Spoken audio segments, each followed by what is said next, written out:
HIV/AIDS resource center. These are the two websites most of the people have already seen.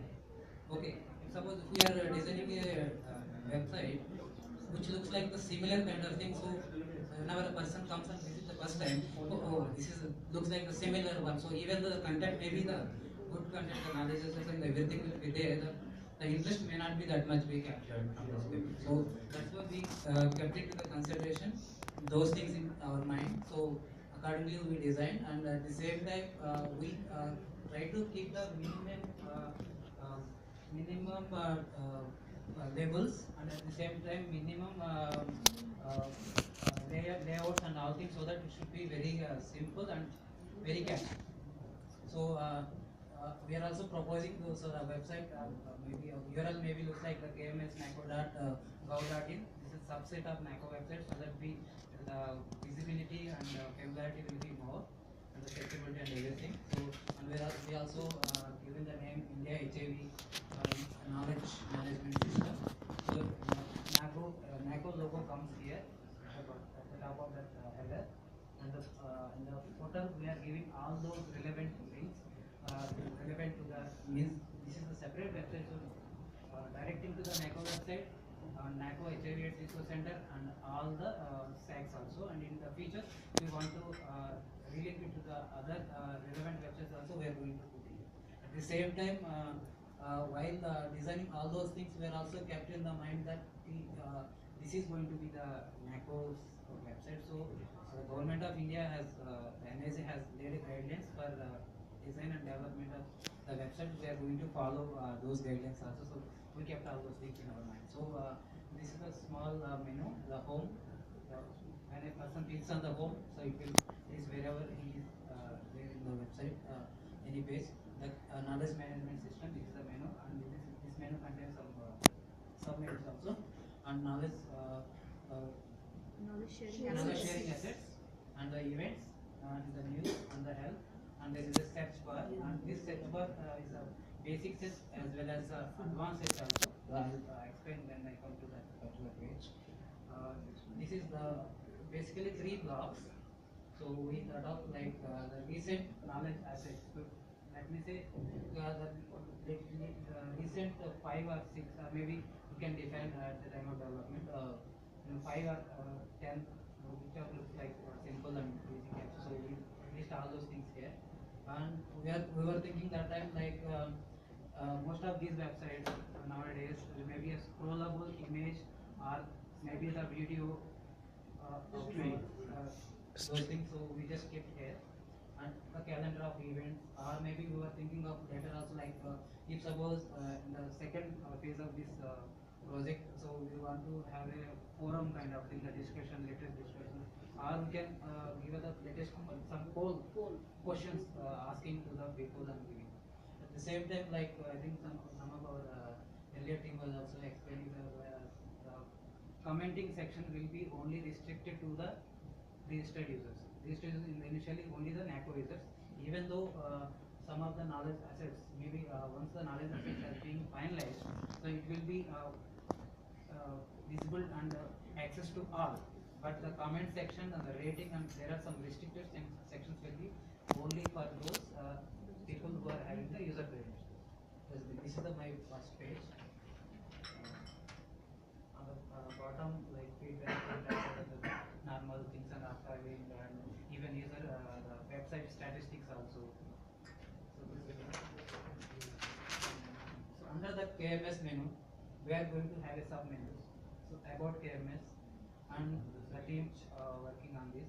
And at the same time, we are going to add more sub menus like about the NICT program, and what kind of the policy, means what kind of the procedure that we are going to adopt while developing that KSA and approving and publishing. So everything will be listed here under sub menu. If it is required, we will keep on adding those things. It's a small static page which contains the small information about that particular. Then knowledge sharing assets. Again, this is going to be a big area, so we must concentrate on only this. So each and after development of each and the knowledge sharing assets, that will be tagged and classified and categorized into four whatever the main subcategories, the main core areas. Uh, while choosing these four subcategories, we were also referred our existing knowledge resource center. There we have mainly focused on our NACO's division program areas, thematic areas like targeted intervention, basic service division, something like that. So there are 11 thematic areas are there. So this time, so we want to just keep aside, okay, an international perspective of you. So we need to have a broad categories. Person may not be familiar with what is targeted intervention, what is basic service division. He wants to know about where I can get testing, resources related to testing or prevention. It's a area, thematic area perspective of HIV, not the NACO hierarchy or division. So this KSA main menu is having sub menu of these things, and we will add based upon the feedback we received later. Then again prevention, again subcategorize into some more menus. Then again so best practices and the training, and then each and every knowledge sharing asset will be categorized. As I said, whenever we finalize that particular knowledge asset, it will be categorized, so that the searching is very easy. The person who is focused and the person who wants to see only the knowledge sharing asset comes under the PBDCD program. So you don't want to see anything. So one way of searching is the going to the advanced search and select the criteria, or he can go this way also. So after finally our knowledge sharing asset, the page looks like this. Here the title and the descriptions and whatever the type of that knowledge asset, it may be the PDF file or the Word file or maybe a document or image or a video, audio, whatever. It will be displayed here, and it is users will be allowed to download.